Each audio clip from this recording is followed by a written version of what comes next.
নমস্কার, আমার YouTube channel বিন্দাস বাঙালিতে সকলকে জানাই স্বাগত। সকলকে পাশে থাকার অনুরোধ রইল। আর ভিডিওটা ভালো লাগলে একটা লাইক, কমেন্ট, শেয়ার আর চ্যানেলটিকে সাবস্ক্রাইব করে দেবেন। আজকের রেসিপি কালবাট মুরগি কষা। তো তার জন্য আমি ভালো করে আগে লাল লাল করে আলুগুলোকে ভেজে নিচ্ছি। আজকে পুরো রান্নাটা আমি সাদা তেলেই করছি। কড়াইয়ের মধ্যে যে অল্প তেলটা রয়েছে সেই তেলের মধ্যেই মাংসটা রান্না করব।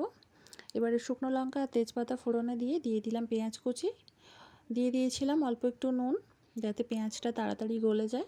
আর রান্নাটা আমি পুরোটাই উনুনে করছি আজকে। এবারে দিয়ে দিলাম টমেটো কুচি। পেঁয়াজটা অবশ্যই একটু ভাজা ভাজা হয়ে যাওয়ার পরে টমেটোটা দিতে হবে। এবার টমেটোটা না গলে যাওয়া পর্যন্ত ভালো করে ভেজে নেব। যেহেতু পেঁয়াজের মধ্যে নুন দেওয়া আছে সেহেতু টমেটোটা খুব সহজেই গলে যাবে। এবারে মাংসটা দিয়ে দিলাম, দিয়ে এইভাবে ভালো করে কষিয়ে নিচ্ছি।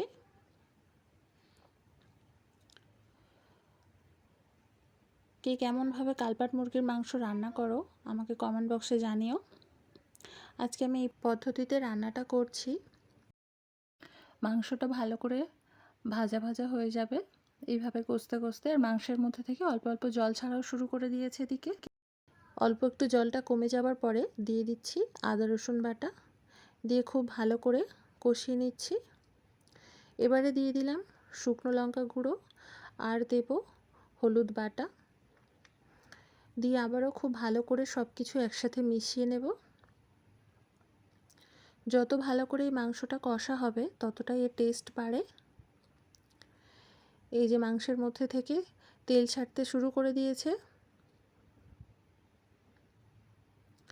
যার জন্যই আমি মাংসের তরকারিটা করার সময় শুরুতে অল্প একটু তেল দিয়েছিলাম। এবার আমি টক দইটা দিয়ে দিয়েছিলাম, সেটা ভিডিওতে দেখানো হয়নি, জানি না কতটা বুঝতে পারছো ভিডিওর মধ্যে। দিয়ে খুব ভালোভাবে তাড়াতাড়ি নাড়াতে হবে, কারণ যেহেতু আমি আজকে উনুনে রান্না করছি আর টক দইটা ফেটে যাওয়ার একটা সম্ভাবনাও থাকে। এবার খুব ভালো করে কষিয়ে নিচ্ছি।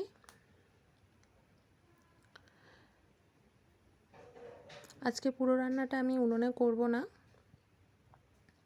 মশলা থেকে আরও ভালো করে তেল বেরিয়ে গেছে, দেখতেই পাচ্ছ। আরও কিছুক্ষণ খুব ভালো করে কষিয়ে নেব।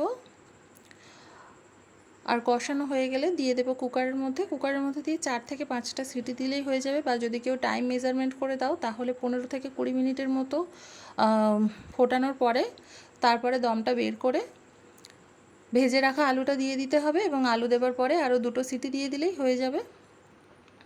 আজকের রেসিপি রেডি। তো কেউ হয়তো মুরগির পাটা দেখে বলতে পারে যে দিদি মুরগির পা খাও, তো আমাদের বাড়িতে অনেকে পছন্দ করে, তার জন্য একসাথেই রান্না করা হয়। এই যে কুকারের মধ্যে দিয়ে দিয়েছি আর মাংসের তরকারি রেডি হয়ে গিয়েছে। কেমন লাগলো রেসিপিটা সকলে জানিও, আর সকলকে পাশে থাকার অনুরোধ রইল, আর চ্যানেলটিকে সাবস্ক্রাইব করবার জন্য অনুরোধ রইল। দেখা হচ্ছে পরের ভিডিওতে। টাটা।